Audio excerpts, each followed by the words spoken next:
Hello students, फिर से आपका स्वागत है इस यूट्यूब चैनल में। लास्ट वीडियो में हमने 10th क्लास के चैप्टर नंबर 10 को स्टार्ट किया था, जो लाइट रिफ्लेक्शन एंड रिफ्रैक्शन था। लास्ट वीडियो में जस्ट हमने उसका इंट्रो किया था कि रिफ्लेक्शन क्या होता है, रिफ्रैक्शन क्या है, देन उसके बाद उसके examples and laws of reflection. अब और ज़्यादा उसको अच्छे से स्टार्ट करते हैं और ज़्यादा इंपॉर्टेंट चीज़ें शुरू करते हैं उसके बारे में। तो उसका हमने रिफ्लेक्शन का जो एग्जांपल था हमारे लिए, हमने एग्जांपल बोला था मिरर्स। तो अब सबसे पहले हमें पढ़ना है टाइप्स ऑफ मिरर, और उसी में टाइप्स ऑफ मिरर में ही हमें पढ़ना है कि इमेज कैसे फॉर्म करते हैं जो अलग अलग टाइप के मिरर्स होते हैं। तो सबसे पहले जब मैं टाइप ऑफ मिरर्स की बात करूं तो हमारे दो टाइप्स के मिरर होते हैं। और अगर किसी से भी क्लास में पूछा जाए दो टाइप्स के मिरर कौन से होते हैं, नेम बताओ, तो बच्चे बड़े फ्रीक्वेंटली बोल देते हैं कनकेव एंड कन्वेक्स मिरर। लेकिन वो दो टाइप ऑफ मिरर नहीं है। हमारे जो बेसिक टाइप्स ऑफ मिरर जो हम बोलते हैं, सबसे पहला है plane mirror and then second है स्फेरिकल मिरर। और जो आप समझते हो कनकेव एंड कन्वेक्स, वो इसके दो पार्ट्स हैं, कनकेव एंड कन्वेक्स मिरर। तो टू टाइप्स ऑफ मिरर हमारे पास होते हैं, plane mirror and spherical mirror. Then spherical mirrors are also of two types, concave mirror and convex mirror. Plane mirror जो जनरली हम अपने घरों में यूज करते हैं सुबह सुबह अपना फेस देखने के लिए, एंड स्फेरिकल मिरर्स अलग अलग फील्ड्स में यूज होते हैं, हेयर सैलून में, हेडलाइट्स में, टॉर्च लाइट्स में। वो स्फेरिकल मिरर्स जो आगे आगे हम धीरे धीरे बढ़ते जाएंगे। तो अगर सबसे पहले प्लेन मिरर की बात करें हम, जो प्लेन मिरर इमेज बनाता है वो कैसी इमेज बनाता है, क्या क्या कैरेक्टरिस्टिक्स है, क्या क्या फीचर्स है हमारे प्लेन मिरर के। तो सबसे पहले अगर मैं बेसिकली थोड़ा सा डिस्कस करें, ज़्यादा डिस्कस नहीं करना इसके बारे में, प्लेन मिरर की जो इमेज फॉर्मेशन है वो कैसी होती है। सबसे पहले तो कभी भी आपने घर में देखा होगा, जो हम सुबह सुबह किसी भी टाइम हम अपना फेस देखने के लिए मिरर यूज करते हैं, प्लेन मिरर होता है वो। तो उसमें जितनी हाइट हमारी होती है, जितने बड़े हम होते हैं इमेज में, उतने ही बड़े दिखते हैं। इसका मतलब क्या हुआ, जो इमेज बनती है वो सेम साइज की बनती है जितने साइज का हमारा ऑब्जेक्ट होता है।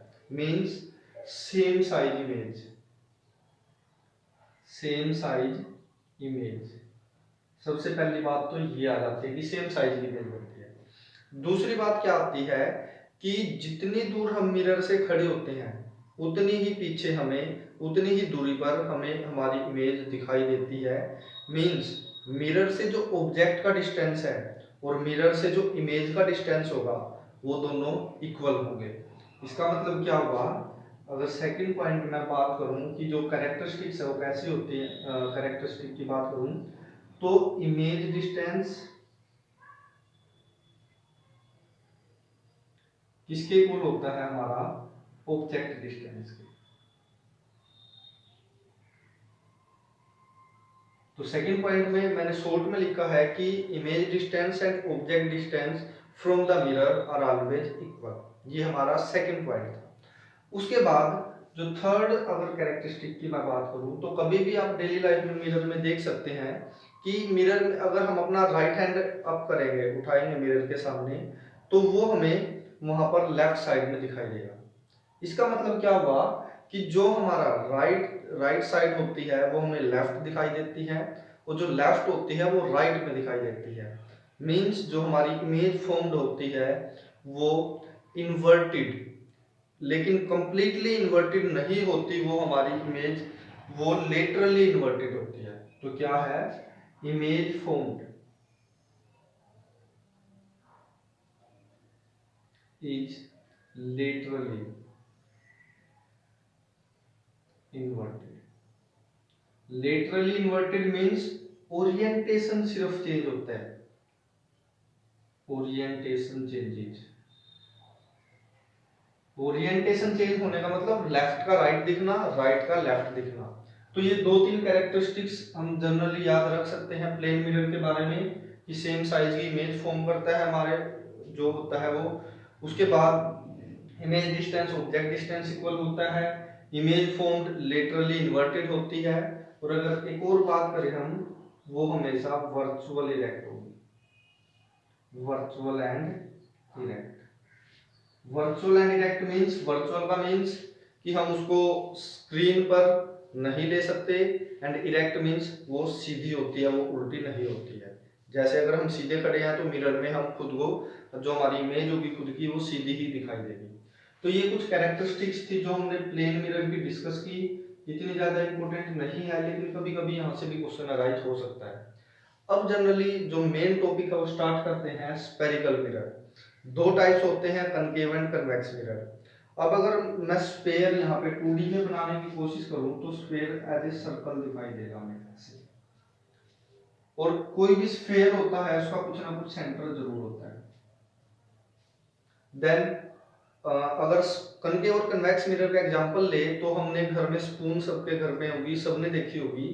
तो अगर स्पून के अंदर की तरफ से हमें अपनी इमेज दिख रही है, मतलब जो हमारा स्फेरिकल सरफेस है वो इनवर्ड है और बाहर से वो पेंटेड है, कुछ नहीं दिखाई दे रहा है, तो ये वाला हिस्सा अगर यहाँ से इनवर्ड हमारा स्फेरिकल सरफेस है, जो शाइनिंग सरफेस है, रिफ्लेक्टिंग सरफेस है, तो उस टाइप के मिरर को हम कनकेव मिरर बोलते हैं। एंड अगर अपोजिट हो जाए, आउटवर्ड जो हमारा बाहर का सरफेस है वो रिफ्लेक्टिंग सरफेस हो, शाइनिंग सरफेस हो, तो उस टाइप के मिरर को हम कन्वेक्स मिरर बोलते हैं। मींस क्या है कि जो ये हमारा स्फेयर है, अगर हम इसको कट कर देते हैं इस तरीके से, और ये कट करने के बाद हमने जो भी ये सरफेस मिला है हमें, रिफ्लेक्टिंग सरफेस बाहर से तो पेंटेड है और शाइनिंग सरफेस इसका अंदर की तरफ है, तो इस टाइप के मिरर को हम कनकेव मिरर बोलते हैं। थोड़ा अच्छे से बना लेंगे इसको, ये भी। देन इसी तरीके से अगर कोई हमारे पास स्फेयर था सेकंड नंबर पे ऐसे ही, और इसको फिर से हम इसी तरीके से कट करते हैं, तो जो ये मिरर हमारे पास बचेगा, और इसमें हमारा जो हमें दिखेगा, सॉरी, वो अंदर से तो पेंटेड होगा जहां से हमें कुछ नहीं दिखाई देगा, और यहाँ पे इसका सेंटर होगा, तो ये हमारे पास कन्वेक्स मिरर होता है।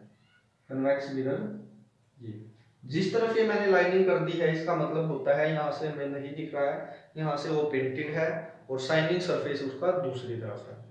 तो ये हमने डायग्राम के थ्रू दिखाया कनकेव एंड कन्वेक्स मिरर। अब इनकी इमेज फॉर्मेशन के बारे में पढ़ने से पहले कुछ हमें इनके बारे में बेसिक सी टर्म्स पता होनी चाहिए, जो हमें काफी यूजफुल है पूरे चैप्टर में, जितना भी हम इनके बारे में पढ़ेंगे। तो बेसिक टर्म्स क्या है इनके बारे में, दोनों के बारे में मैं साथ ही साथ डिस्कस करता चलूंगा।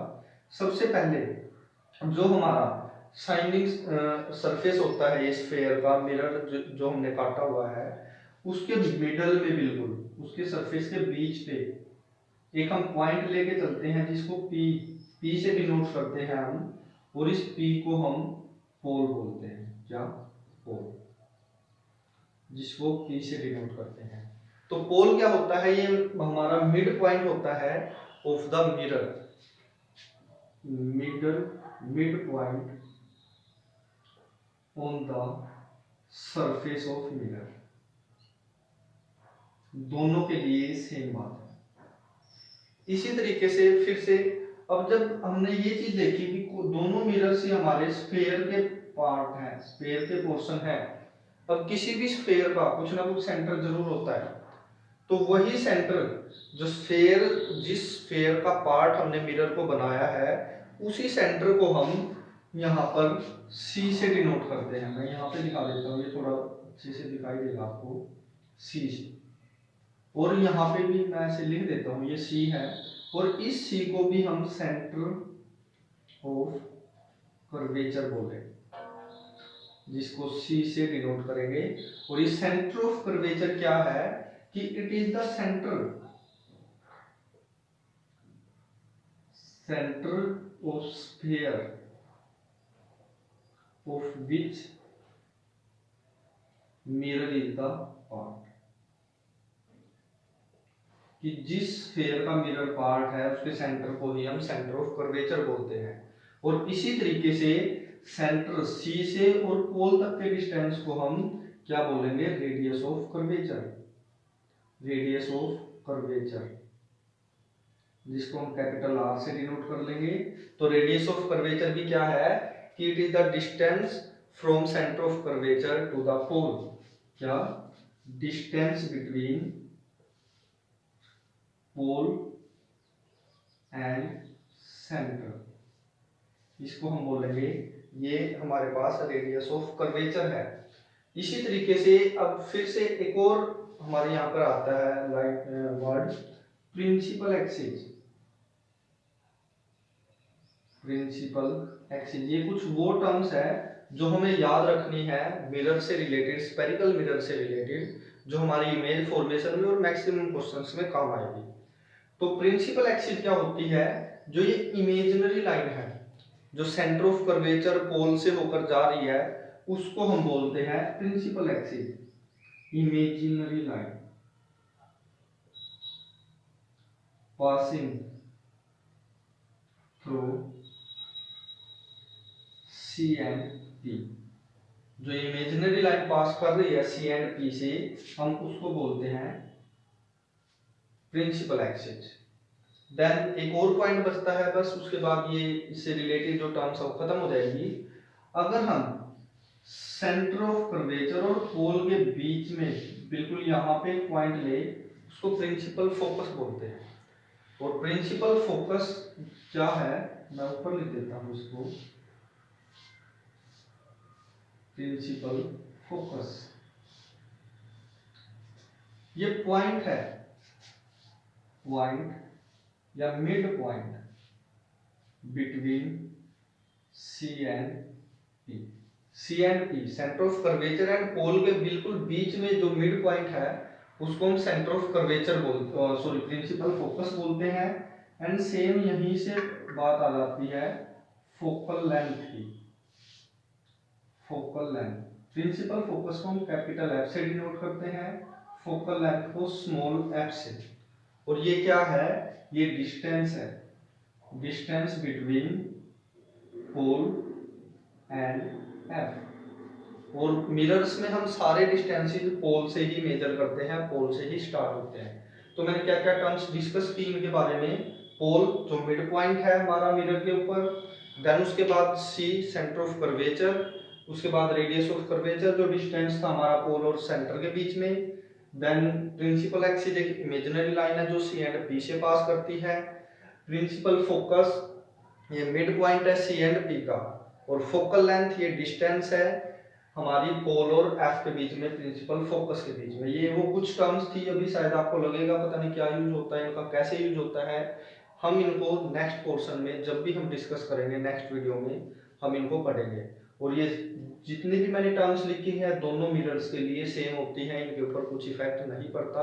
अगर इनको लेके कुछ चेंजेस होंगे, इनके साइंस को लेके जो चेंजेस होते हैं, sign means positive and negative signs, वो हम नेक्स्ट वीडियो में डिस्कस करेंगे।